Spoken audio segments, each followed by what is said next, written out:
Hello dear students, आप सभी का रेस मैथ एकेडमी में स्वागत है। तो आज सी टेट 2026 का जो क्वेश्चन हुआ है उसमें न्यूमेरिकल जो सॉल्यूशन है, न्यूमेरिकल क्वेश्चन के सॉल्यूशन को यहाँ पर हम चर्चा करने वाले हैं बच्चों। ठीक है, आई होप आप लोगों का एग्जाम अच्छा गया होगा। चलिए स्टार्ट करते हैं आज का पहला क्वेश्चन। क्वेश्चन नंबर 31 से स्टार्ट है बच्चों। ठीक है, 31 क्या कहता है कि इफ 7x-1, ये देखिए एक जो है अलजेब्रिक एक्सप्रेशन चैप्टर का है ये। ठीक है, ये हमने ऑलरेडी कराया था क्लास में कि भाई अलजेब्रिक इक्वेशन हो या एक्सप्रेशन हो या इक्वेशन है तो उन्हें हम कैसे सॉल्व करते हैं। ठीक है, तो पहले क्वेश्चन को समझिए क्या कहना चाह रहा है। बोल रहा है कि अगर 7x-1/4 जो है -1/3 2x माइनस फिर 1-x/2 है और इक्वल 10/3 है, तो ये कहीं ना कहीं एक क्या है, इक्वेशन दिया हुआ है और बोल रहा है कि इसको सॉल्व करके आपको x की वैल्यू निकालनी है। साथ में हमें बताना है कि 11x + 21/2 अगर हम करेंगे तो उसकी वैल्यू क्या आएगी। x की वैल्यू नहीं बोल रहा है बच्चों। ठीक है, हमें क्या बताना है, x की वैल्यू के जगह बोल रहा है 11x + 21 करेंगे तो हमें क्या मिलेगा। ठीक है, तो ये क्वेश्चन तो काफी इजी था। चलिए इसको सॉल्व करते हैं, कैसे सॉल्व होगा। ठीक है, आप चाहो तो इसको पहले सॉल्व कर लो, फिर उसमें 3 का मल्टीप्लाई करके सॉल्व कर सकते हैं। ठीक है, यहां बच्चों माइनस का 1/3 है, -1/3 है। तो सबसे बेस्ट क्या है, आप इसको नॉर्मली अंदर मल्टीप्लाई कीजिए तो कितना आएगा, ये 7x - 1/4 माइनस ये जो है अंदर जाएगा मल्टीप्लाई होगा तो 2x/3 हो जाएगा। ये माइनस इधर आएगा तो बच्चों प्लस हो जाएगा 1 - x/में 3 2 जा 6 हो जाएगी। ओके, इक्वल में 10/3 चल रहा है, चलने दो। अब 4 3 6 का सबको मालूम है, एलसीएम कितना आता है बच्चों, 12 ही आता है क्योंकि सभी जो है 12 के टेबल में आ जाएंगे। तो यहां से हम बोल सकते हैं कि 4 में किसका मल्टीप्लाई करी कि 12 हो जाए, 3 का। तो इसमें बच्चों किसका मल्टीप्लाई करना पड़ेगा, 3 का। तो जैसे ही हम इसमें 3 का मल्टीप्लाई करेंगे तो 3 7 जा 21x माइनस 3 1 जा 3 ये आ जाएगा। इसमें देखोगे तो 3 में जो है हम किसका मल्टीप्लाई कर दें, 4 का। जैसे ही 4 का मल्टीप्लाई करूंगा तो 4 2 जा 8x बन जाएगा ये, प्लस यहां पर हमें 12 बनने के लिए जो है 6 से डिवाइड कर दो इसको, कितने बार में कट रहा है, 2 बार में, तो 2 का मल्टीप्लाई कर दो इसमें तो 2 - 2x हो जाएगा। ये इक्वल में 10/3 है बच्चों। ठीक है, 3 से काट दो, 3 चौक 12 कट गया ये। अब यहां पर देखो कितना आएगा, ये जो है x वाले को आपको सॉल्व करनी है। तो ये -8x - 2x कितना हो रहा है बच्चों, माइनस का 10x हो रहा है, माइनस का 10x हो रहा है और 21 में से 10 गया तो बच्चों कितना आएगा, 11x आ जाएगा। -3 में से 2 गया बच्चों, -1 आएगी। डिवाइड में कितना बचा है, सिर्फ 4 बचा है, इक्वल में यहां पर 10 बचा है। अगर हम 4 से इधर मल्टीप्लाई कर दे तो कितना हो जाता है बच्चों, ये 40 हो जाता है। तो 11x इक्वल आ जाएगा 40 और ये -1 इधर जाएगा तो 41 आ जा रहा है। यानी कि ये समझ में आ गया आपको कि 11x की वैल्यू कितनी है, 41 है। अब आपको जो स्टेटमेंट गिवन है वो 11x + 21 बोला है, तो 11x + 21 करो और डिवाइडेड बाई 2 करो। तो ये बताओ 11x की वैल्यू मैंने लाया 41, पहले से यहां पर 21 है, डिवाइडेड बाई 2 करते हो तो फाइनली ये कितना आएगा बच्चों, 2 6 62 बन रहा है, डिवाइडेड बाई 2।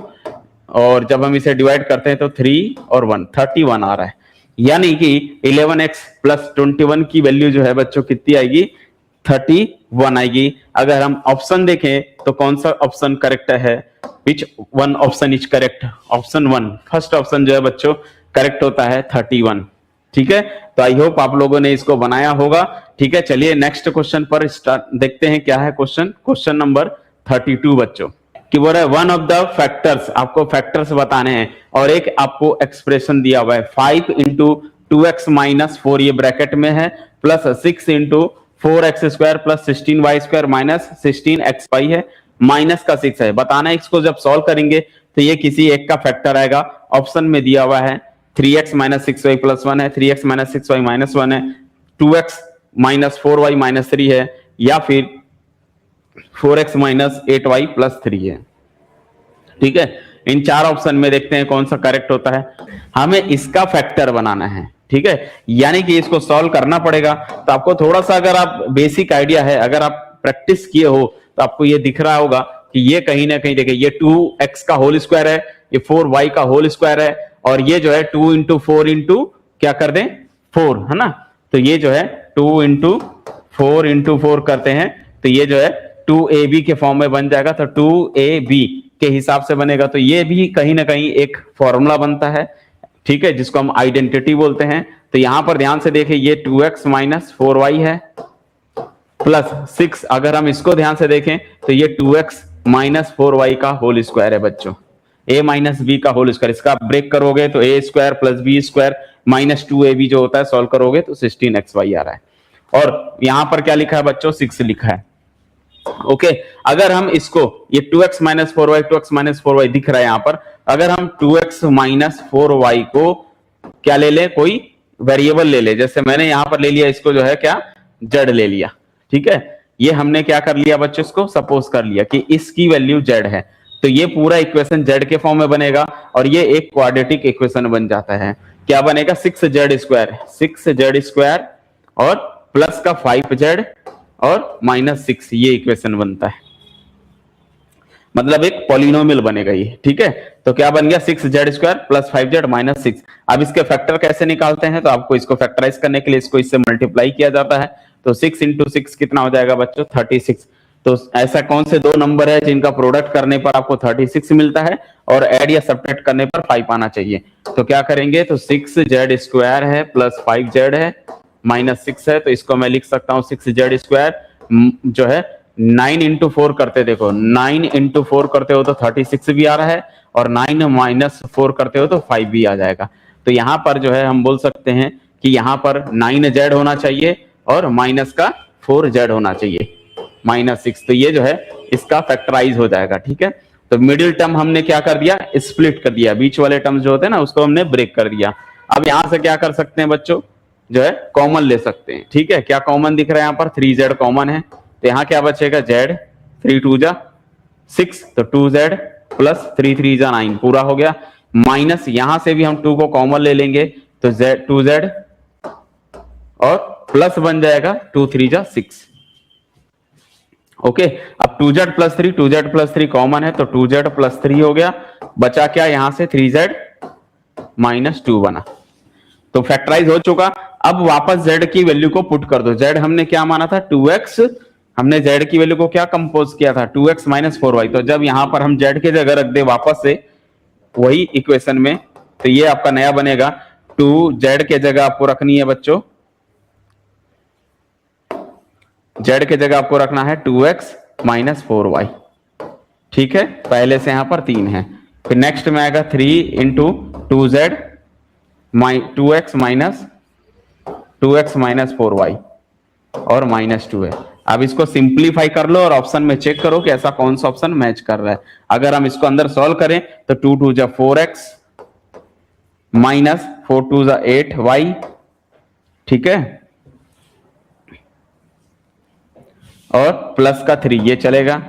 नेक्स्ट ब्रैकेट में देखें तो 3 2 जा 6x माइनस 3 इंटू 4 करते हो तो 12y माइनस 3 आएगा, माइनस 6, सॉरी 2 का 2 है। तो ये फैक्टराइज हो गया, यानी कि जो हमारा इक्वेशन था उसको अगर हम फैक्टराइज करें तो ये आ रहा है 4x minus 8y plus 3, 6x minus 12y minus 2। अगर यहां से हम बच्चों देखें ऑप्शन से, तो ऑप्शन से देखेंगे तो यहां से अगर मैं 2 को कॉमन ले लूं और यहां से आप 2 को कॉमन ले लीजिए तो क्या बनेगा 3x minus 4y, 3x minus 4y। ठीक है, 2 3 जैक 2 जो है 6 होगा यहाँ पर 6y। ओके, क्योंकि 12 है तो 2 हमने कॉमन लिया तो 2 तिया 6 है ना, तो कितना आएगा 6y होगा, और यहां से माइनस 2 कॉमन लिए यानी कि 2 कॉमन लिया तो 1 आ जाएगा। तो ओवरऑल ये जो है उसके फैक्टराइज। अब आपको ऑप्शन से मैच करना है कि ऐसा कोई ऑप्शन में है क्या, तो ये देखो नहीं है अभी फिलहाल। 4x वाला कौन सा है, ये देखिए 4x माइनस 8y प्लस 3। ठीक है, 4x minus 8y, 3x minus 6y minus 1, देखिए ये भी ऑप्शन मिल रहा है।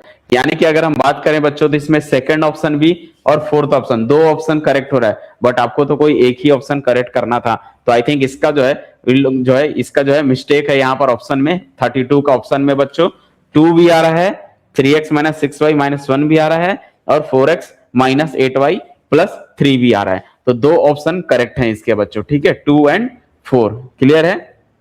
4x माइनस 8y प्लस 3 भी हो रहा है और 3x माइनस 6y माइनस 1 भी करेक्ट आ रहा है। ये दोनों फैक्टर है, अगर एक होता तो अपन टिक करते, अब यहाँ पर 2 हैं तो अब ये या तो क्वेश्चन गलत करेंगे या तो इसके मार्क्स को वो जो है हटा देंगे। ठीक है, देखिए यहां पर लिखा हुआ है कि एक दुकानदार एक पंखे को 1500 रुपए में खरीदता है। दुकानदार मतलब कौन है? तो दुकान में जो बेचने वाला, वो कहीं से खरीदा कितने में बच्चों? 1500 रुपए। 1500 रुपए में एक पंखा को खरीदता है और इस पर जो है 2500 मूल्य अंकित करता है, यानी कि उस पर जो है नया लेबल चिपकाता है, उसका प्राइस चिपकाता है कितना? 2500 रुपए उसमें चिपका देता है। फिर लिखा है वह इस पंखे को इसका जो अंकित मूल्य है उस पर 20% का छूट देकर बेच देता है। क्लियर होते जा रहा है, समझ में आ रहा है? 1500 का उसने खरीदा, उस पर नया लेबल चिपकाया 2500 का, 2500 का, और फिर इसका 20% का छूट देकर उसने बेचता है। फिर बोल रहा है कि साथ ही अगर नगद भुगतान ले रहे हैं, नगद भुगतान पर देखा जाए तो ये 250 रुपए का एक्स्ट्रा छूट भी देता है। और यदि कोई ग्राहक पंखे को नगद भुगतान करके खरीदता है तो बताना है कि दुकानदार को उस समय कितना लाभ होगा। ठीक है, क्वेश्चन नंबर बच्चों क्या लिखा है? 33। मैंने इसको अभी आपको रीड करके बताया। क्या बोल रहा है कि जो है फैन है, ये आपका कोई क्या है? फैन। एक फैन ये था, ठीक है, ये सेकंड फैन, मतलब एक ही फैन है, ऐसे 3 ब्लेड है। इस फैन का जो है बच्चों उसको खरीदा कितने में? 1500 रुपए में वो खरीदा। ठीक है, और इसने इस पर एक नया इसका रेट चिपकाया। न्यू रेट क्या हुआ? यानी कि न्यू प्राइस। ठीक है, न्यू प्राइस कितना हुआ बच्चों? इसका जो है उसने 2500 रुपए लगा दिया और इसका 20%। तो ये बताओ 2500 का 10% कितना होता है? 2500 का 10% बच्चों 250 रुपए होगा। तो 20% कितना हो जाएगा? 250 और 250 यानी कि जो है 500 रुपए हो जाता है। यानी कि 2500 का 20% अगर हम निकालेंगे तो 500 आ जा रहा है। यानी कि 500 रुपए का वो डिस्काउंट दे रहा है सामने वाले को। तो हम बोल सकते हैं कि भाई जब ये बेच रहा है 500 रुपए, यानी कि जो सेलिंग अब हो गया, सेलिंग प्राइस क्या बन गया कि जो है 2500 में से 500 डिस्काउंट दे दिया, तो बच्चों उसको पड़ रहा है 2000 रुपए। 2000 रुपए पड़ रहा है। ठीक है, अब यहां पर अभी भी देखो खरीदा कितने में था दुकानदार? जो है 1500 रुपए में खरीदा था, मतलब कॉस्ट प्राइस तो बच्चों फिक्स हो गया ना, कितना? 1500 रुपए उसको कॉस्ट प्राइस पड़ा। ठीक है, फिर उसने नया लेबल चिपकाया 2500 का और उसका 20% देके बेच दे रहा है। कितने में? 2000 में बेच रहा है। ठीक है, तो अभी भी देखा जाए तो उसको 500 का कहीं ना कहीं प्रॉफिट हो रहा है। बट फिर भी बोलता है कि अगर नगद दे रहा है, नगद कैश में छूट कितनी है बच्चों? 250 रुपए। नगद भुगतान करके खरीद लेता है तो बताना है कि दुकानदार को कितना प्रॉफिट हुआ। तो भैया नगद तो कैश भी छूट दे रहा है, तो ग्राहक नगद भी ले गया, तो उस केस में अब उसको जो है सेलिंग प्राइस कितना हो जाएगा? फाइनली सेलिंग प्राइस, अब सेलिंग प्राइस कितना हो जाएगा? 2000 में से भी 2000 में से वो जो है 250 निकाल देता है। ठीक है, तो कितना हो जाएगा बच्चों? यहां से जो है 50 और 17, ठीक है, 1750। अब ये सेलिंग प्राइस हो जाता है। अब ये क्या हो जाता है? Selling price. ये कैश के लिए छूट था और ये जो है 20% नॉर्मल छूट था, तब उस वक्त सेलिंग प्राइस ये हो रही थी। तो फाइनली सेलिंग प्राइस ये होगा कैश के लिए। फॉर किसके लिए? कैश के लिए। कैश के लिए हो गया इतना। तो ये बताओ खरीदा कितने में था? 1500 में। बेचा कितने में? 1750 में। तो अब जो है प्रॉफिट ही होगा ना। प्रॉफिट कितने का हो गया भाई? 1750 में बेचा और 1500 में खरीदा था। फाइनली उसको जो है 250 रुपए का प्रॉफिट हो गया। अभी भी उसको 250 रुपए का प्रॉफिट हुआ। चेक करते हैं ऑप्शन में ऐसा कोई था क्या। ऑप्शन में देखें तो फर्स्ट ऑप्शन देखो बच्चों, इसका करेक्ट है। 250 रुपए का जो है दुकानदार को प्रॉफिट होता है, यानी कि ऐसा भी करके वो 250 रुपए कमा लिया फाइनली। ठीक है, चलिए क्वेश्चन तो ये प्रॉफिट एंड लॉस का क्वेश्चन था। आगे बढ़ते हैं क्वेश्चन नंबर 34। 34 क्या कहता है एक बार रीड करिए। लिखा हुआ है कि जब संख्याएं 4, 10, 12 और 24 में से प्रत्येक में, यानी इन सभी में एक सेम नंबर, फिक्स नंबर को जोड़ना है, क्या एक्स को जोड़ा जाता है, तब इस क्रम में जो रिजल्ट मिलेगा, परिणामी रिजल्ट होगा, वो संख्याएं आपस में कैसे हो जाते हैं? प्रोपोर्शन में हो जाते हैं, समानुपात हो जाती है।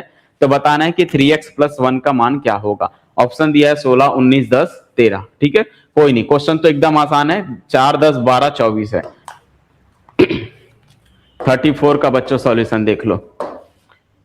ठीक है, क्या लिखा है कि जो है 4 है, 10 है, 12 है, 24 है, ये नंबर थे। फिर बोलता है कि इन सभी में जो है x को जोड़ दो, तो 4 + x हो जाएगा, ये 10 + x हो जाता है, और ये 12 प्लस एक्स हो जाता है और ये 24 प्लस एक्स हो जाता है।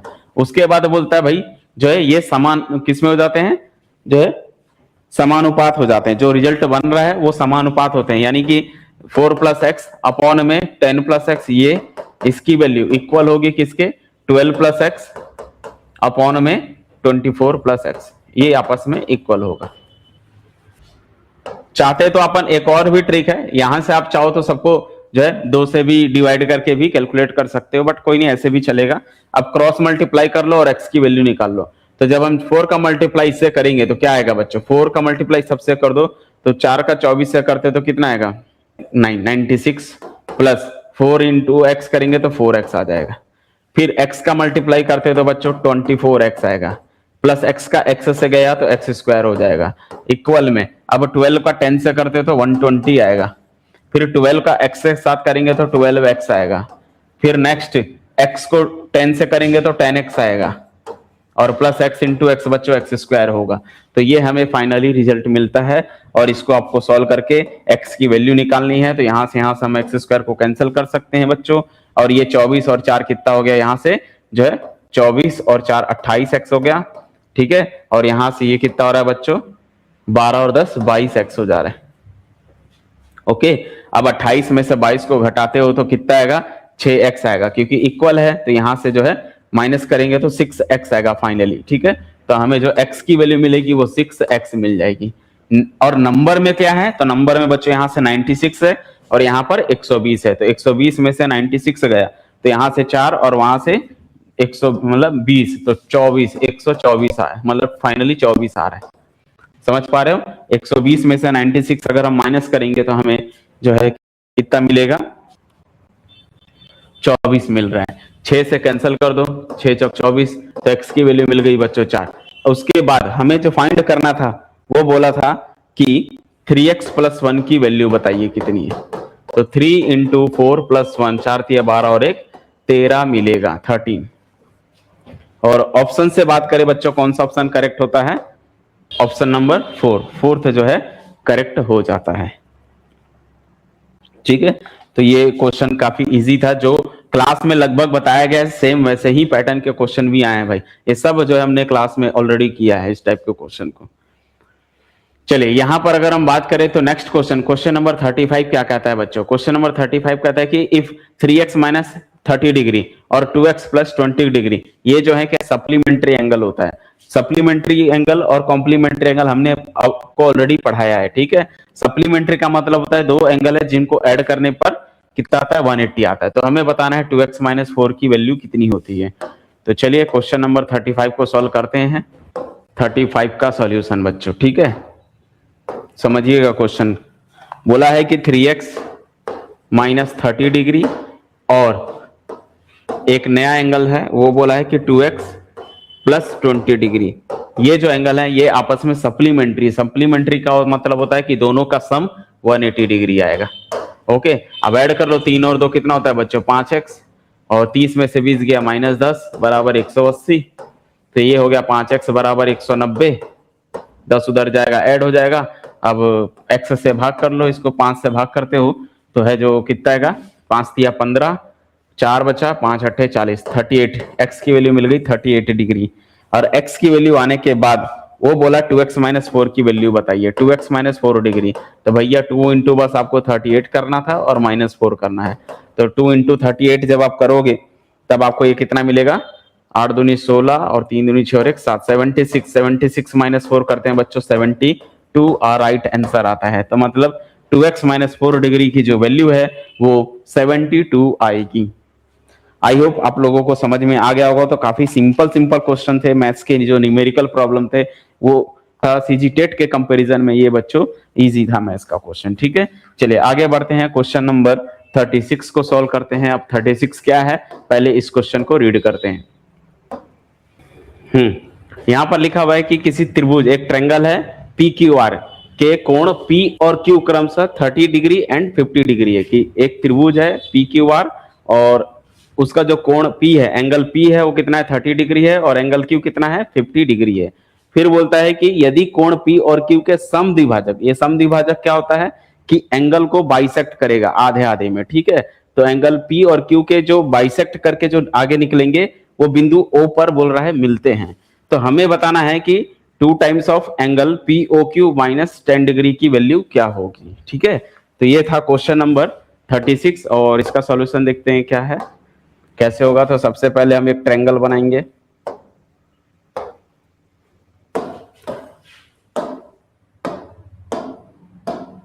ये मैंने एक ट्रायंगल ले लिया, इस ट्रायंगल पर जो है इसको मैं नाम दे देता हूं पी क्यू आर। ठीक है, पी क्यू आर, और पी की वैल्यू जो है एंगल कितना दिया हुआ है 30 डिग्री दी हुई है और ये 50 डिग्री दिया हुआ है। ये 30 डिग्री है और ये 50 डिग्री है। फिर एंगल P और Q का बाइसेक्ट, P और Q का बाइसेक्ट का क्या मतलब है कि एंगल P को 20 से ब्रेक करेगा। जो एंगल होगा तो ये 30 से ब्रेक हो जाएंगे जो है 15 और 15 में। ठीक है, दो हिस्से टूट जाएंगे। और तो ये जो आगे बढ़ता है वैसे ही इस एंगल Q को बाइसेक्ट करते हैं, इसका समद्विभाजक निकालते हैं, तो ये जो बिंदु O पर मिलता है। ठीक है, तो ये बताओ यहां से एंगल अब कितना हो जाएगा, ये 15 और 15 हो जाएगा और यहां से 25 और 25 हो जाएंगे। ठीक है, तो हमें बताना है, जो फाइंड करनी है वो क्या लिखा हुआ है, 2 times of angle P O Q minus 10 degree. ये है, इसकी वैल्यू को हमें बताना है कि क्या आएगा। तो सबसे पहले यहां पर अगर हम देखें तो 30 था, तो ये कितना हो जाएगा 15, ये कितना हो जाएगा 15 जो है 25 हो जाएगा। तो हमें इस छोटे वाले ट्रायंगल में जानते हैं कि इंटीरियर एंगल का सम कितना होता है 180 डिग्री होती है। तो भाई अगर हम अंदर वाले एंगल ओ को देखें, यहाँ का जो एंगल है वो कितना होगा, तो भाई एंगल ओ की वैल्यू जो मिलेगी वो 15 प्लस जो है 180 डिग्री माइनस हो जाएगा 15 और 25 को। ठीक है, 15 और 25 को आप चाहो तो ऐड करके माइनस कर दो 180 डिग्री से, तो कितना मिलेगा ये 180 डिग्री माइनस जो है 15 और जो है 25 को जोड़ते हो तो कितना का जो है 40 डिग्री। ठीक है, तो 180 में से 40 गया, कितना आएगा 140 डिग्री। यानी कि जो एंगल O बन रहा है यहां पर वो कितना डिग्री बन रहा है 140 डिग्री बन रहा है। ठीक है, और हमें जो बताना है वो क्या कैलकुलेट करनी है कि 2 टाइप्स ऑफ एंगल POQ। देखो POQ यानी कि एंगल O ही है ये, तो ये कितना आया है 140 डिग्री आई है, तो 140 डिग्री ये और माइनस 10 करेंगे तो 140 में 2 का मल्टीप्लाई करते हो तो कितना आएगा 280, 280 में से 10 गया तो कितना हो जाएगा बच्चों 270 डिग्री हो जाती है। तो फाइनली इसका आंसर कितना आएगा 270। ठीक है, तो देखते हैं इसमें ऑप्शन में कौन सा करेक्ट है 270। देखिए फर्स्ट ऑप्शन बच्चों 36 का फर्स्ट ऑप्शन करेक्ट है। ठीक है, तो 270 is the right answer. Next question, question number 37 देखिए क्या लिखा हुआ है। 37 लिखा है कि which of the following measurements, आपको कुछ दिया हुआ है सेंटीमीटर में दिया हुआ है, can not form the side of right triangle. Right triangle जो होती है यानी कि समकोण त्रिभुज होती है, उस समकोण त्रिभुज की कौन सा इनमें से जो पेयर है वो बोल रहा है उसकी भुजाएं नहीं बन सकती है। मतलब जैसे पहला है 4.5, 6 और 7.5 है। नेक्स्ट अगर हम बात करें तो 8, 16, 12 है, 2.5, 6.6, 6 है और 12, 16 और 20 है। ठीक है, अगर एक भी ऑप्शन मिल गया तो सीधा आप उसी को ही करेक्ट कर देना, क्योंकि इसमें सिर्फ वो बोला है कि नहीं बन सकती है। कौन सा समकोण त्रिभुज नहीं बन सकता, तो समकोण त्रिभुज तो सबको मालूम होगा। ठीक है, पाइथागोरस थ्योरम यूज करना है बस। तो क्वेश्चन नंबर 37 का सॉल्यूशन देखिए। ठीक है,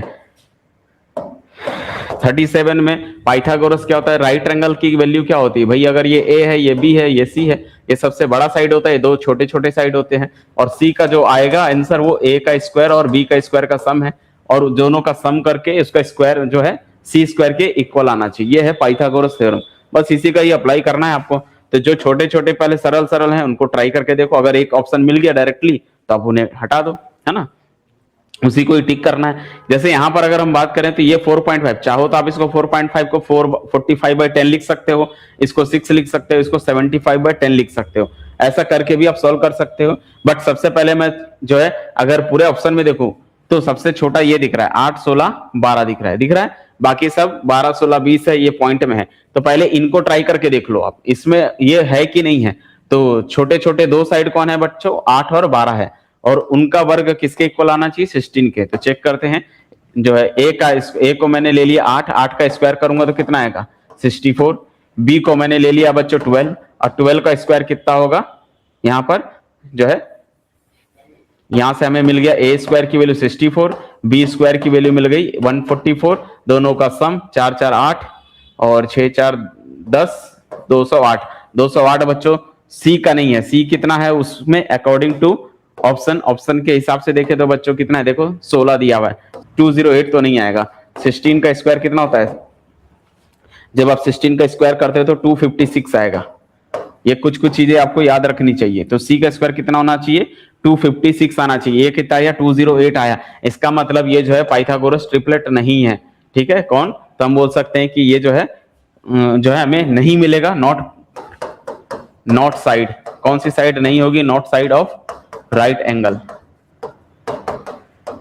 ये जो है अभी आया 8, 12 और 16, ये जो है नहीं बनेगा। तो उसने बस यही पूछा है कि कौन सा इसमें से जो है एक समकोण त्रिभुज की भुजाएं नहीं हो सकती है। तो 8 12 16 कभी नहीं हो सकता। अगर ये होगा तो ये पाइथागोरस को सेटिस्फाई नहीं करता है, ठीक है। क्लियर है, चलिए आगे बढ़ते हैं अगले क्वेश्चन की ओर। क्वेश्चन नंबर 38 क्या कहता है बच्चों, निम्न में से किस अक्षर में घूर्णन सममिति नहीं है, पूछा है। ये भी नहीं वाले क्वेश्चन है, नॉट वाले, ठीक है। अब ये रोटेशनल सिस्टम क्या होता है इसको समझते हैं पहले तो। और अच्छा, ऑप्शन में भी क्या है बच्चों, ENHO है, ठीक है। तो रोटेशनल साइमेट्री बोलते हैं इसको। रोटेशनल साइमेट्री का मतलब होता है कि उसके रोटेट करना है, घुमाना है 360 डिग्री से कम घुमाने पर। अब चाहे कितना भी कम घुमाओ, 360 से कम होना चाहिए, क्योंकि किसी भी ऑब्जेक्ट को अगर 360 रोटेट कर दोगे तो वो अपने ओरिजिनल पोजीशन पर आ जाएगा। तो हमें क्या करना है, 360 से कम घुमाना है। घुमाने पर क्या होना चाहिए, 360 से डिग्री से लेस देन क्या करेंगे, रोटेट करेंगे। तो घुमाने पर आपका अगर कोई शेप में ऐसा देखना है कि कौन सा चेंज नहीं है, देखो ओ है, ओ को अगर मैं 90 डिग्री भी घुमाता हूं, ओ को 90 डिग्री घुमाऊंगा तो ओ का ओ ही बनेगा। नेक्स्ट इसमें अगर हम बात करें कौन है, एक एच है। एच को अगर हम बात करें, देखो 180 डिग्री घुमा दो, ये भी जो है एच का एच बनेगा। इसको अगर हम रोटेट करेंगे तो ये जो है एच से एच ही बनेगा, ठीक है। नेक्स्ट क्या है, इसमें एन है।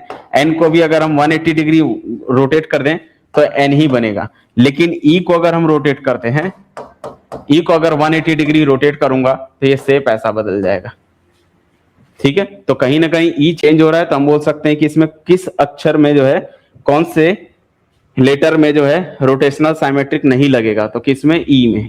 तो 38 इसका फर्स्ट ऑप्शन करेक्ट है। आते हैं अगले क्वेश्चन की ओर। नेक्स्ट क्वेश्चन नंबर 39 क्या कहला है कि यहाँ पर एक समांतर चतुर्भुज PQRS है, जिसको हम इंग्लिश में क्या बोलते हैं, पैरेललोग्राम बोलते हैं, ठीक है। पैरेललोग्राम की खास बात क्या होती है कि दो साइड जो होते हैं आमने सामने के, वो आपस में पैरेलल होते हैं, ठीक है। उसके बाद क्या बोलता है कि जो इनके विकर्ण है कौन कौन से, डायगोनल कौन कौन से हैं, PR और QS है, जो बिंदु O पर जो है इंटरसेक्ट करता है, प्रतिच्छेद करता है। और O से P, O से Q, O से R, O से S की वैल्यू गिवन है। तो हमें बताना है कि 7x - y की वैल्यू क्या होगी सेंटीमीटर में। तो सबसे पहले तो आपको क्या बना के देख लो, पैरेललोग्राम बना के देख लो। तो पैरेललोग्राम कैसा, लाइक ऐसा ही होता है, ठीक है, जिसमें आमने सामने के साइड जो है क्या होते हैं, पैरेलल होते हैं, ठीक। अब यहाँ पर जो है क्या क्या गिवन है, इसके जो डायगोनल जो है अलग अलग होते हैं, क्योंकि ये एक डायगोनल बड़ा, एक डायगोनल छोटा होता है, ऐसा। अब इसको आप कहीं भी नाम दे दो, PQRS, कहीं से भी स्टार्ट कर लो। मैं यहां से देता हूं PQRS, ठीक है। उसके बाद बोला है कि P और R, Q और S क्या है, इसके डायगोनल है, विकर्ण बनेंगे, बिल्कुल यहां से बनेंगे। और ये जो है डायगोनल को जब बढ़ाते हैं तो ये O पर इंटरसेक्ट करता है, ठीक है। उसके बाद यहां से O से P की वैल्यू है, देखो O से P, यहां से यहां तक की वैल्यू मालूम है, यहां से यहां तक की वैल्यू मालूम है, यहां से यहां तक की वैल्यू मालूम है, यहां से यहां तक की वैल्यू मालूम है। अगर हम बात करें OP कितना है, तो O से P जो है गिवन है इसमें x + y, ठीक है। और O से Q जो है वो दिया हुआ है 20, O से R दिया हुआ है 16, एंड O to S जो है वो y + 7 है, ठीक है। और हमें फाइंड करना है कि 7x - y की वैल्यू क्या होगी। तो जब तक x और y नहीं मिलेगा तब तक आप 7x - y की वैल्यू को नहीं कैलकुलेट कर सकते हैं। लेकिन डायगोनल की खास बात क्या होती है, ये पैरेललोग्राम की खास बात ये होती है कि बाइसेक्ट करते हैं आपस में डायगोनल एक दूसरे को जो है बाइसेक्ट करते हैं, ठीक है। इसका ये मतलब होता है कि भाई O से P हमेशा इक्वल होता है O से R के, ये इक्वल होगा। अच्छा OP कौन है, OR कौन है, गिवन है देखो OP और ये है OR, यानी कि x प्लस वाई दोनों को जोड़ने पर कितना आना चाहिए बच्चों, 16 आना चाहिए। सिमिलरली O से S, यानी कि ये इसके इक्वल होता है और ये वाला इसके इक्वल होता है, तो O से S इक्वल होना चाहिए O से Q। तो O से जो है S कितना गिवन है, O से S y प्लस 7 है, तो y प्लस 7 वो इक्वल होना चाहिए O से Q के। O से Q कितना है 20 दिया हुआ है, तो यहां से हम सॉल्व करेंगे तो 20 में से 7 गया कितना आ जाएगा 13, 13 मिल गया, y मिल गया, y मिल गया, y को यहां पुट कर दो तो x मिल जाएगा, तो ये है 13, तो 16 में से 13 गया 3, तो x की वैल्यू हो गई 3, ठीक है। तो x भी मिल चुका 3 और y मिल चुका 13, ला के यहां पुट कर देते हैं, तो 7 इंटू 3 माइनस वाई की जगह 13, और इसको अगर हम सॉल्व करें तो 7 या 21 21 माइनस 13 8, ठीक है। तो फाइनल आंसर इसका आंसर आने वाला है 8, और ऑप्शन में देखें तो कौन सा ऑप्शन करेक्ट है, फोर्थ ऑप्शन करेक्ट है बच्चों इसका, तो इसका करेक्ट आंसर कौन सा हो गया, फोर्थ, ठीक है। नेक्स्ट अगर हम बात करें क्वेश्चन नंबर 40, 40 नंबर का क्वेश्चन क्या कह रहा है, देखो यहां पर लिखा है the perimeter and area of trapezium दिया हुआ है, क्या क्या दिया हुआ है 52 और 128। अब ट्रेपोजियम क्या है इसको अभी हम समझेंगे, उसके पहले आगे बढ़ते क्वेश्चन में लिखा है if the sum of its non parallel side is 20 centimetre, और जो है डिस्टेंस बिटवीन पैरेलल साइड का कितना दिया हुआ है वही फाइंड करना है अपने को, ठीक है।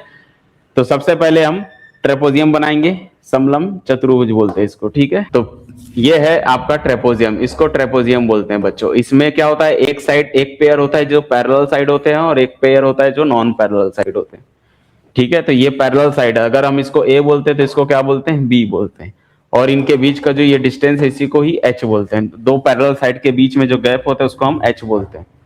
तो ये बचा हुआ साइड कौन हो गया, नॉन पैरेलल साइड, इसको मैं C और D नाम दे रहा हूं। अब अकॉर्डिंग टू क्वेश्चन क्या लिखा है कि इसका पेरीमीटर दिया हुआ है, पेरीमीटर का मतलब होता है सम ऑफ ऑल साइड, यानी कि A plus B plus C D सबको ऐड करते हो तो 52 आना चाहिए, क्योंकि पेरीमीटर गिवन है 52 सेंटीमीटर। तो हमें जो है पैरेलल साइड और non parallel side, non parallel side कौन है C और D, और C और D की वैल्यू दी हुई है 20 सेंटीमीटर, क्वेश्चन में मेंशन किया है कि जो नॉन पैरेलल साइड है उसकी वैल्यू 20 है, तो पैरेलल साइड कितना हो गया, देयरफॉर यहाँ पर हम 20 रख के उधर माइनस कर देते हैं तो A प्लस B मिल जाएगा, ठीक है। तो पैरेलल साइड जब आप निकालोगे तो 52 में से 20 को माइनस कर दो, कितना आएगा 32, यानी कि जो पैरेलल साइड है इनका सम कितना आ गया 32 आ गया, ठीक है। अब हमें H निकालना है, उसके पहले एरिया भी गिवन है, तो एरिया कितना गिवन है ये देखते हैं। एरिया जो है गिवन है इसका 128। अच्छा ट्रेपोजियम का एरिया कैसे निकालते हैं, तो ट्रेपोजियम का एरिया निकालने का फॉर्मूला आता है 1/2 into sum of parallel side A plus B है इंटू हाइट इक्वल 128 आ जाएगा, और A प्लस B की वैल्यू कितनी है 32, तो यहाँ रखेंगे हम 32 और डिवाइडेड बाई 2 इंटू H बराबर 128 है। यहाँ से 2 से काट दो, 16 बार में कट गया, 16 से डिवाइड कर दो, H की वैल्यू मिल जाएगी 128/16, ठीक है। बाकी आप इसको कैंसिल कर लो, यहां से सॉल्व करोगे तो आपको वैल्यू मिल जाएगी, 4 से काट लो, 4 चौक 16, 4 तिया 12, 4 दूनी 8, ठीक है, 4 अट्ठे 32, डायरेक्ट मिल गया। H की वैल्यू कितनी 8 सेंटीमीटर, यानी कि H कितना है बच्चों इसमें 8 सेंटीमीटर। क्वेश्चन नंबर 40 का जो है सॉल्यूशन जो है फोर्थ ऑप्शन टिक करना चाहिए था, ठीक है, फोर्थ ऑप्शन करेक्ट है इसका। चलिए आगे बढ़ते हैं क्वेश्चन नंबर 41, ठीक है। क्वेश्चन नंबर 41 क्या कहता है कि किसी आयताकार खेत है, आयताकार मींस रेक्टेंगुलर के फॉर्म में एक क्या है जो है खेत है, ठीक है, और इसका क्षेत्रफल एरिया दिया हुआ है 48 मीटर स्क्वायर है। फिर बोलता है इसका एक साइड एक भुजा 6 सेंटीमीटर है, ठीक है। उसके बाद बोलता है कि किसी व्यक्ति को 20 मीटर प्रति मिनट की चाल से, ठीक है, 20 मीटर प्रति मिनट की चाल से इसे खेत के विकर्ण में डायगोनल पार करने में कितना समय लगेगा। तो यहाँ ऑप्शन दिया हुआ है 30 सेकंड, 40 सेकंड, 15 सेकंड, 20 सेकंड, तो ये आंसर तो सेकंड में दिया हुआ है, ठीक है। रेक्टेंगल का कैसा होता है, ऐसे ही होता है रेक्टेंगल। रेक्टेंगल का एरिया दिया हुआ है 48, इसका एरिया कितना है, तो ये जो दिया हुआ है बच्चों 48 मीटर स्क्वायर, जिसमें एक साइड दी हुई है 6, मान लो ये 6 है, दूसरी साइड नहीं मालूम है, अब ये 6 है तो ये भी 6 होगा, ठीक है। तो ये 6 और 6, तो अपन का इसका एरिया क्या होता है, length into breadth. Length into breadth कितना होगा 48। यहाँ से लेंथ मालूम है 6 है, तो 6 इंटू ब्रेथ बराबर 48।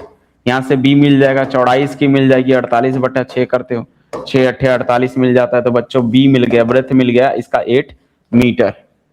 तो ब्रेथ मिल चुकी, लेंथ पहले से दी हुई है। तो लेंथ और ब्रेथ आने के बाद आगे क्या करना है अपने को, डायगोनली बोल रहा है कि एक व्यक्ति यहां से इसके डायगोनली जा रहा है यहां तक, और यहां से जाने में कितना समय लगेगा ये बताना है अपने को।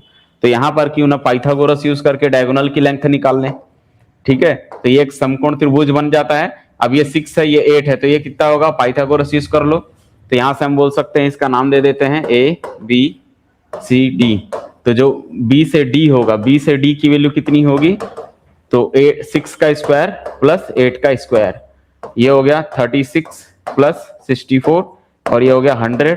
तो बी डी का स्क्वायर जो है बच्चों 100 मिल गया, मतलब कि बी डी कितना मिल गया 10 सेंटीमीटर, 10 मीटर, ठीक है। 100 का 10 हो जाएगा, तो 10 मीटर। बी से डी की लेंथ कितनी मिल चुकी, 10 मिल चुकी।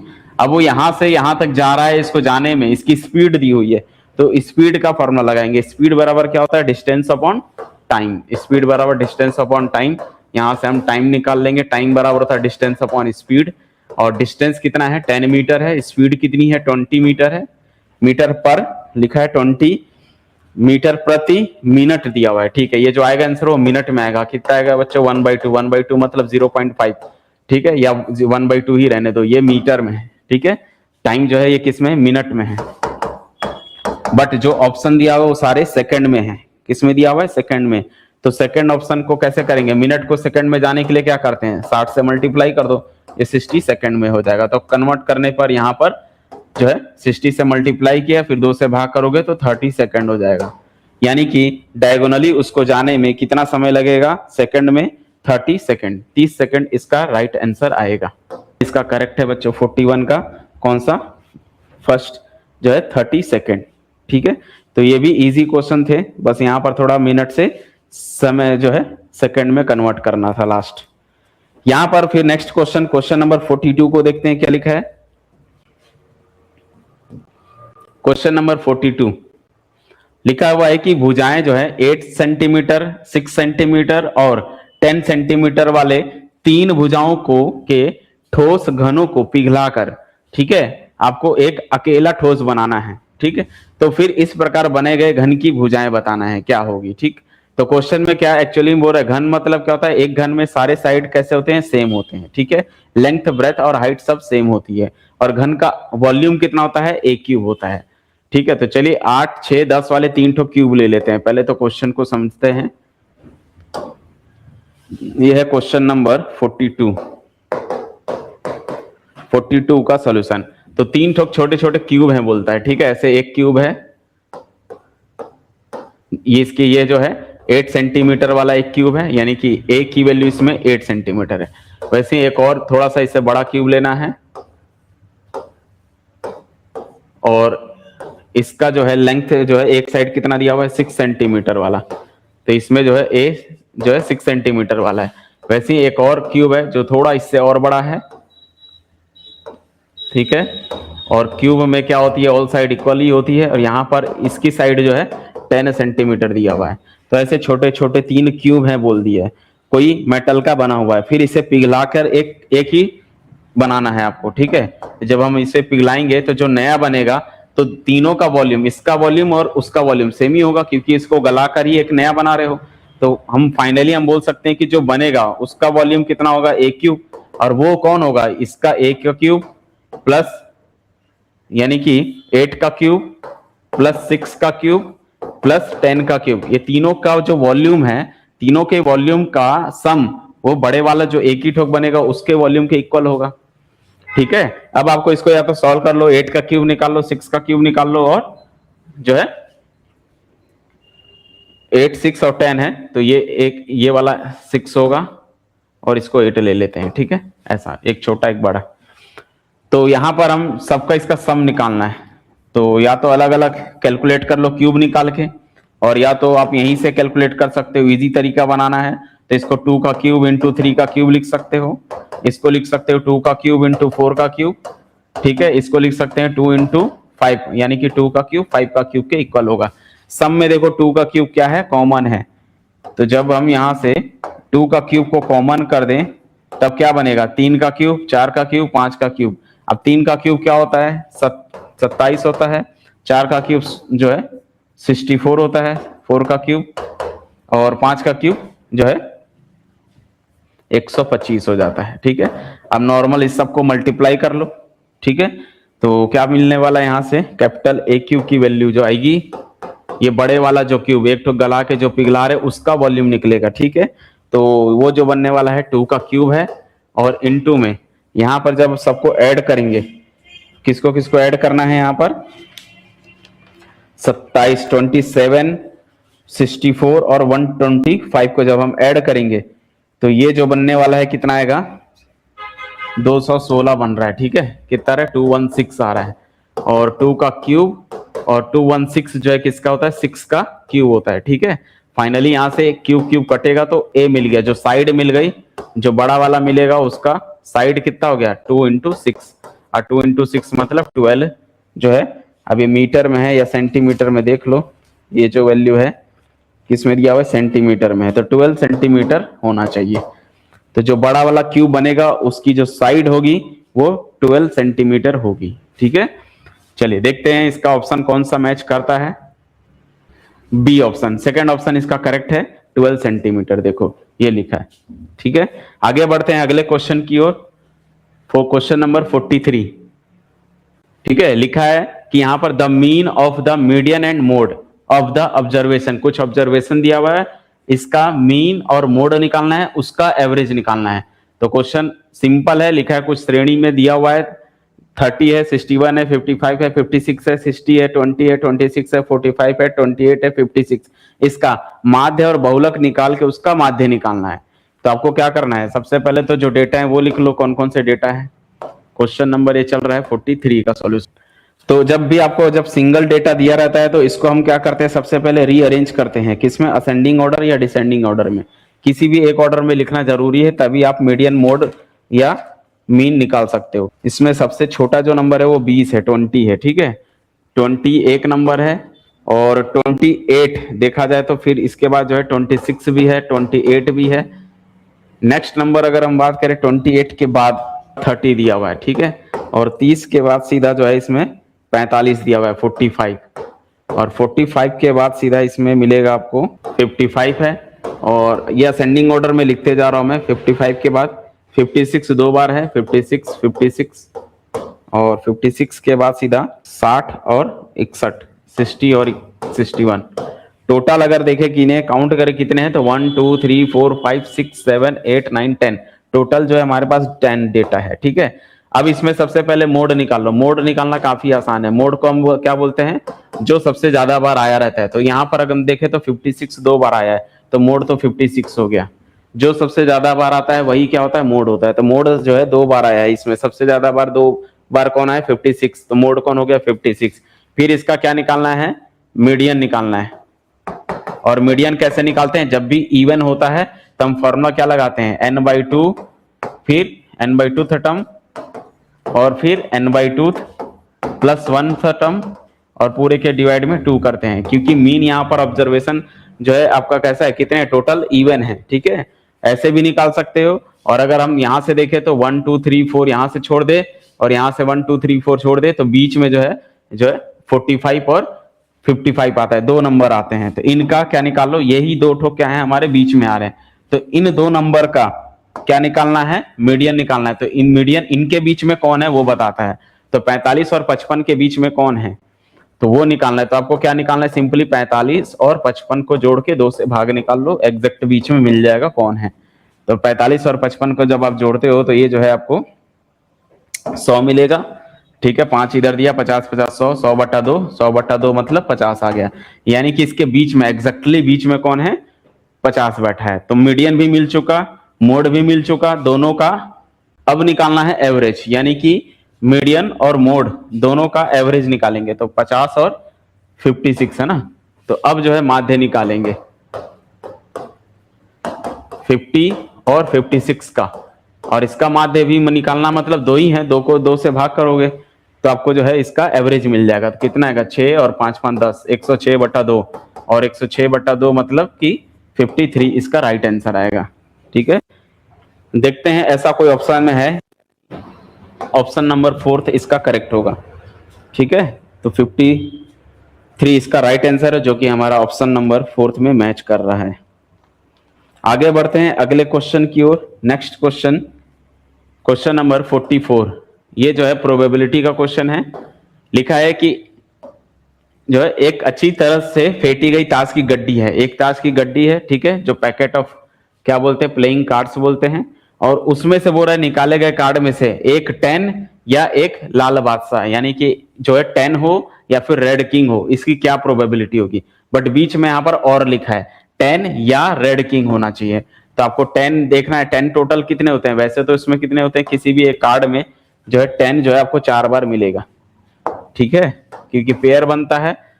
क्वेश्चन नंबर ये जो है 44 का सॉल्यूशन, तो पहले बोला है कि भाई जब एक कार्ड के बंडल से एक पत्ता निकालोगे और वो 10 नंबर होना चाहिए, 10 कितनी बार मिलेगा, तो टोटल 10 जो है, टोटल 10 कितनी होते हैं, 4 बार होते हैं, 4 टाइम्स, 4 बार मिलेगा 10। ठीक है, 2 ठो रेड में 2 ठो ब्लैक में, तो यहां से हम बोल सकते हैं इसकी प्रोबेबिलिटी कितनी हो गई, तो 4/52 हो गई। ये कौन से जो है 10 होने की प्रोबेबिलिटी मिल चुकी। फिर लिखा हुआ है और के लिए हम क्या करते हैं, यहाँ पर ये वाला फॉर्मूला लगाएंगे, कौन सा, ए और बी के लिए इसकी प्रोबेबिलिटी का फॉर्मूला लगाते हैं। तो इसका फॉर्मूला क्या होता है, प्रोबेबिलिटी ऑफ ए की प्रोबेबिलिटी प्लस बी की प्रोबेबिलिटी माइनस कर दो ए और इंटरसेक्शन अगर कोई कॉमन है तो। ठीक है, एक यानी कि 10 होने की प्रोबेबिलिटी कितनी हो गई, 10 जो है 4 बार मिलेगा, तो 4/52, 52 में से 4 जगह जो है 10 मिलता है। बी क्या है, बी की प्रोबेबिलिटी मतलब रेड किंग, रेड किंग कितने, रेड कितने होते हैं 26, और किंग कितने होंगे 2, क्योंकि एक एक में 4, उसमें भी 4 किंग होते हैं, लेकिन रेड कलर वाले कितने मिलेंगे, 2 बार मिलेंगे, तो 2 बार 52। अब यहां पर ध्यान देना है कि किंग और रेड अलग अलग होता है, तो यहां पर ये कितना मिलेगा 0, एक भी कॉमन नहीं है इसमें, क्योंकि रेड अलग चीज होती है, रेड किंग अलग है, और 10 नंबर का अलग है, क्योंकि 10 नंबर को किंग नहीं बोलते हैं, तो वो अलग नंबर होते हैं। ठीक है, तो इसमें कोई भी कॉमन नहीं है। ठीक, तो यहां से कितना आया, ये 4 + 2 6, 6/52, और इसको कैंसिल करते हो तो 3 और 26 में कट रहा है, तो 3/26 इसका राइट आंसर आना चाहिए। ऑप्शन नंबर देखें तो इसका कौन सा करेक्ट होता है, 3/26, यानी 44 का फर्स्ट ऑप्शन जो है इसका करेक्ट होता है। ठीक है, तो ये भी क्वेश्चन काफी इजी था, और ये सारी क्लास में कराया गया था, वही क्वेश्चन आए हैं, प्रोबेबिलिटी से, बेसिक प्रोबेबिलिटी के क्वेश्चन है। नेक्स्ट क्वेश्चन नंबर 45 को देखते हैं। ठीक है, क्वेश्चन नंबर 45 क्या कह रहा है, लिखा है वह सबसे बड़ी से बड़ी संख्या बताओ भाई, जिसे 87, जिससे मतलब इनमें से ऐसा कौन सा बड़ा नंबर है जो जब हम 87 को भाग करें तो रिमाइंडर 7 आना चाहिए, और 1 2 3 को भाग करें तो रिमाइंडर 3 आना चाहिए। ठीक है, अगर हम सबसे बड़ी नंबर को पकड़े तो सबसे पहले इसमें देखो बड़ा नंबर कौन है, तो बड़ा नंबर जो है 80 है, लेकिन 80 से ये तो भाग जाएगा, 7 रिमाइंडर आएगा, लेकिन 123 नहीं कटेगा, 123 जो है 80 से नहीं कटने वाला है, तो आपका 1 जो है 80 तो रॉन्ग हो गया, ये तो नहीं होने वाला। इसके बाद जो बड़ा नंबर है कौन है बच्चों, इसके बाद बड़ा नंबर जो है 40 है, 40 से भाग करेंगे अगर 87 को तो 80 कट जा रहा है ना, लेकिन रिमाइंडर कितना आएगा, 7 आएगा, तो ये तो कंफर्म हो गया कि 80 40 से भाग करूंगा 87 को तो रिमाइंडर 7 आएगा। सिमिलरली 40 से भाग करूंगा 123 लाने के लिए, तो भाई 40 का मल्टीप्लाई करो 3 बार में, कितना आएगा 120, यानी कि यहां पर भी रिमाइंडर 3 बच रहा है, यानी कि 40 से भाग कर दूं अगर 123 को तो रिमाइंडर तो 3 ही आने वाला है।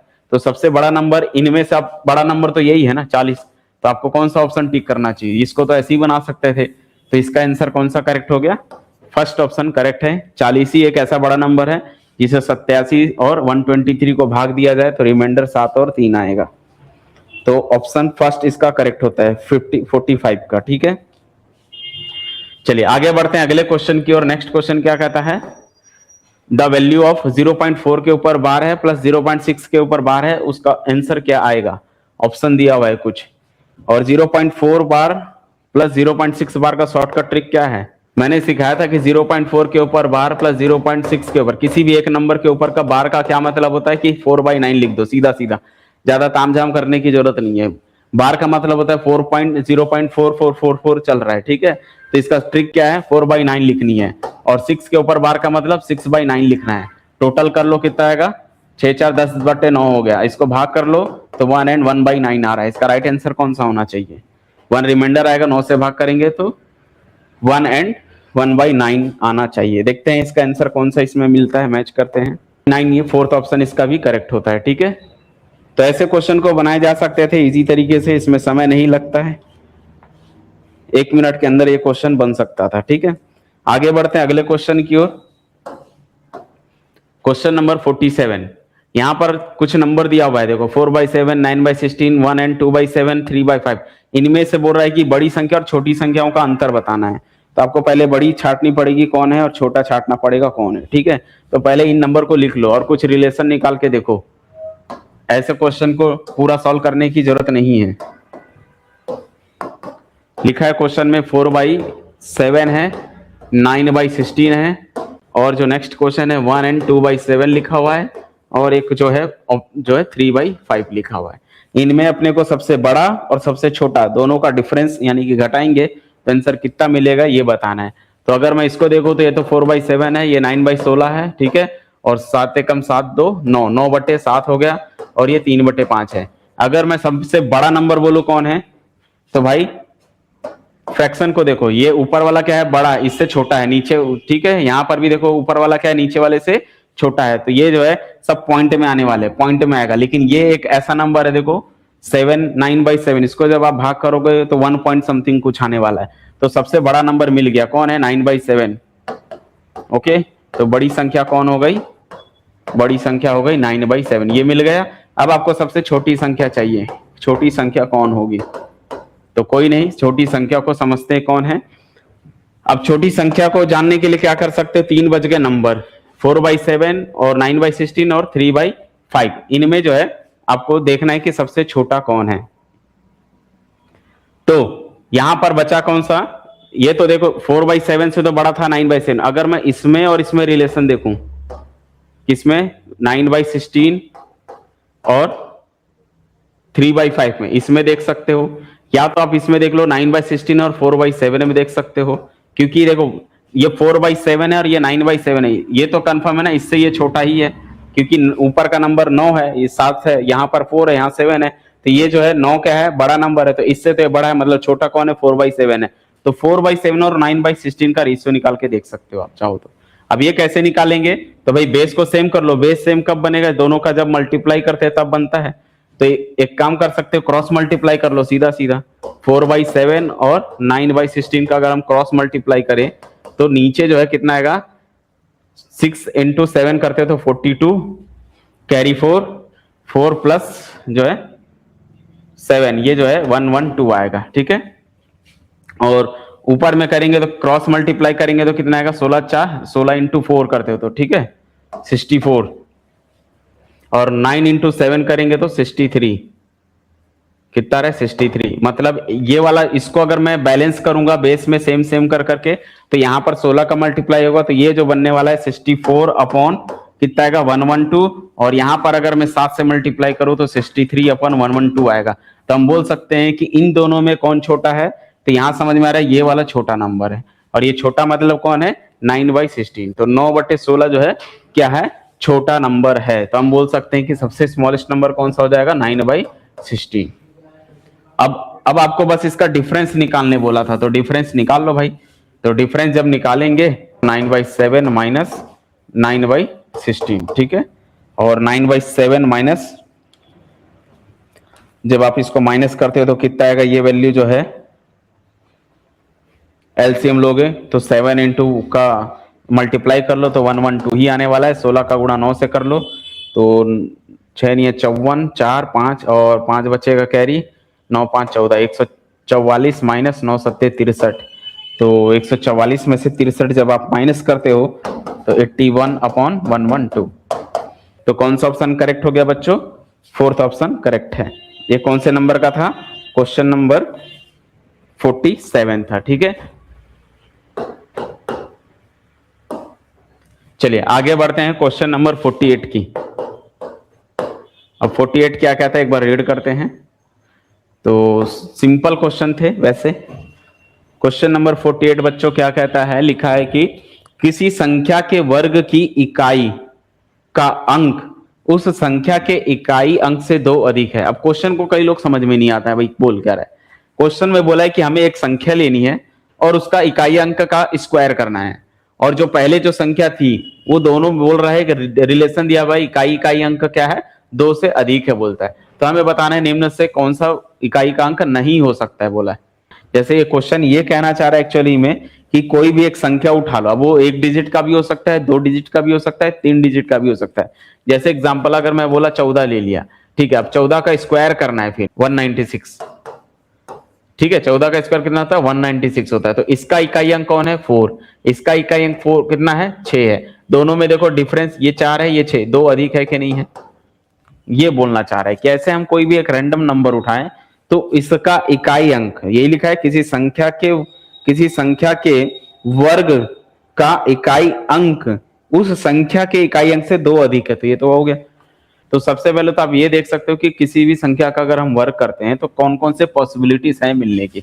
तो 1 का स्क्वायर तो बच्चों 1 होता है, 2 का स्क्वायर कितना होता है 4 होता है, 3 का स्क्वायर कितना होता है बच्चों 9 होता है, ठीक है, 4 का स्क्वायर कितना होता है 16 होता है, मतलब 6 ही आने वाला है, ठीक है। 5 का स्क्वायर कितना होता है 25 होता है, 6 का स्क्वायर कितना होता है 36 होता है, ठीक है। 7 का स्क्वायर कितना होता है 49 होता है, फिर 8 का स्क्वायर कितना होता है 64, यानी कि 4 हो रहा है बार बार, ठीक है।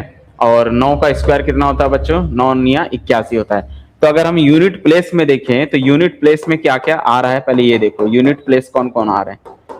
यूनिट प्लेस में 1 भी आ सकता है, ठीक है, 1 कई जगह है 1 भी आ सकता है, ठीक है। 0 भी आ सकता है, जैसे हम 10 का करें तो 0 का स्क्वायर भी 0 आ रहा है, यानी कि यूनिट प्लेस में 0 भी आ सकता है, 1 भी आ सकता है, और कौन सा आ सकता है 2, देखो इसमें कहीं दिख रहा है क्या 2 कभी नहीं आ सकता, 3 कभी नहीं आ सकता, 4 बिल्कुल आ सकता है तो 4 आ सकता है, 5 हाँ आ सकता है, 5 का स्क्वायर करते हैं तो 5 आता है, 6 का स्क्वायर करते हैं तो 36, मतलब 6 यूनिट प्लेस में 6 भी मिलेगा, ठीक है। और 7 कभी नहीं आएगा, 8 भी नहीं आ रहा है, ठीक है, और 9 आ रहा है, मतलब इतने ही यूनिट प्लेस में आ सकते हैं। तो ये जो मैंने आपको बताया अभी कि भाई ये स्क्वायर करने पर ये आता है, तो अगर मैं रैंडम नंबर भी अगर मैं 1 ही ले लूं तो आप खुद से लॉजिक देख के लो कि अगर मैं 1 कोई भी नंबर का बनाऊं उसका स्क्वायर कर रहा हूं तो 1 ही आ रहा है, तो इनके बीच में इसके यूनिट प्लेस में और इसके यूनिट प्लेस में क्या लग रहा है, ये 1 का 1 ही आ रहा है ना, तो 2 तो नहीं हो रहा है। तो अब की जो अपने ऑप्शन में बस उन ऑप्शन को चेक करके देखना है कि ऐसा कोई पॉसिबिलिटीज है क्या, कौन सा पॉसिबल है कौन सा नहीं है। ऑप्शन में दिया जैसे 6 9 4 5, तो देखते हैं कि कौन कौन सा करेक्ट होता है। तो जैसे मैंने ले लिया पहला ऑप्शन को समझना है, जैसे मैंने ले लिया संख्या मैंने ले लिया x बराबर 2, फिर इसका मैंने क्या किया वर्ग करूंगा तो x का वर्ग करूंगा कितना आएगा 2 का स्क्वायर कितना हो जाएगा 4। अच्छा इसका यूनिट भी कौन है 4, इसका यूनिट प्लेस कितना है 2, दोनों में देखे दिख रहा है इसमें और इसमें कितने का अधिक है +2 का अधिक है। समझ पा रहे हो, इससे क्वेश्चन का जो यूनिट प्लेस है और वर्ग का यूनिट प्लेस में 4 आया, ऐसा 2 पॉसिबल है। तो हम बोल सकते हैं कि अगर यूनिट प्लेस में 4 है तो ऐसी संख्या मिल जाएगी, ठीक है। तो ये हमें इसका यूनिट प्लेस फाइंड करना, तो दिख तो रहा है इस x स्क्वायर का 4 है और क्वेश्चन में x 2 लिया था तो इसका स्क्वायर 4 आ रहा है, दोनों में रिलेशन भी 2 से ज्यादा है, तो पहला तो सेटिस्फाई कर जाएगा। सिमिलरली ऐसी अगर मैं बोला कि संख्या कितनी है, देखो संख्या मैंने ले लिया x बराबर 4, 14 ले लिया, ठीक है, तो इसका वर्क करा कितना आएगा बच्चों, x का स्क्वायर कर लो कितना आएगा 196 आएगा, इसका यूनिट 4 इसका यूनिट 6, रिलेशन जोड़ के देखो 2 आ तो रहा है, पॉसिबल तो है ये भी। तो यूनिट प्ले x के स्क्वायर में, अब क्वेश्चन क्या बोल रहा है कि x के स्क्वायर करने पर यूनिट में नहीं हो सकता, तो भैया 6 तो हो सकता है यूनिट में, तो ऐसे कौन सा नंबर है 14 ले लो, जिसका स्क्वायर करा तो 6 यूनिट में 6 भी आ सकता है, तो संख्या 14 होगी। तो हमें ये देखना है बस, ठीक है। लेकिन अगर मैं ये ले लिया जैसे एक संख्या मैंने ले लिया, भैया ये चीज को समझना, अब मैंने बोला संख्या ले लिया जैसे 5 15 25 कुछ भी ले लिया, जैसे 15 ले लिया, अब मैं इसका स्क्वायर करूं, इसका कितना भी कोई भी संख्या ले लो, लास्ट में अगर 5 है तो स्क्वायर करोगे तो कितना आएगा 225 आ रहा है, तो इसके भी यूनिट में कौन है 5, इसके भी यूनिट में क्या है 5, बट ये दोनों का सम 2 नहीं आएगा, नॉट इक्वल टू 2, दोनों में डिफरेंस 2 का नहीं आने वाला है। इसमें 2 ज्यादा है +2, इसमें भी 2 ज्यादा है, लेकिन 5 अगर यूनिट में है किसी स्क्वायर के तो फिर वो तभी जो है सेम सेम ही आते हैं। तो हम बोल सकते हैं ऑप्शन कौन सा करेक्ट होगा इसका, तो कौन सी संख्या हो गई, ऑप्शन नंबर 4 इसका करेक्ट हो जाएगा। ठीक है, चलिए अब आते हैं क्वेश्चन नंबर 49। 49 क्या कहता है, 2a इंटू ए करने पे b2a आता है, तो हमें a और b के बीच में रिलेशन बताना है, कौन सा करेक्ट होगा। क्वेश्चन नंबर 49 है, ठीक है। क्वेश्चन में लिखा है 2a करो, a करो, आंसर जो आएगा इंटू करना है और यहाँ पर b2a मिलना चाहिए। तो हमें a और b बताना है भैया, a क्या होगा b क्या होगा, एकदम सिंपल है।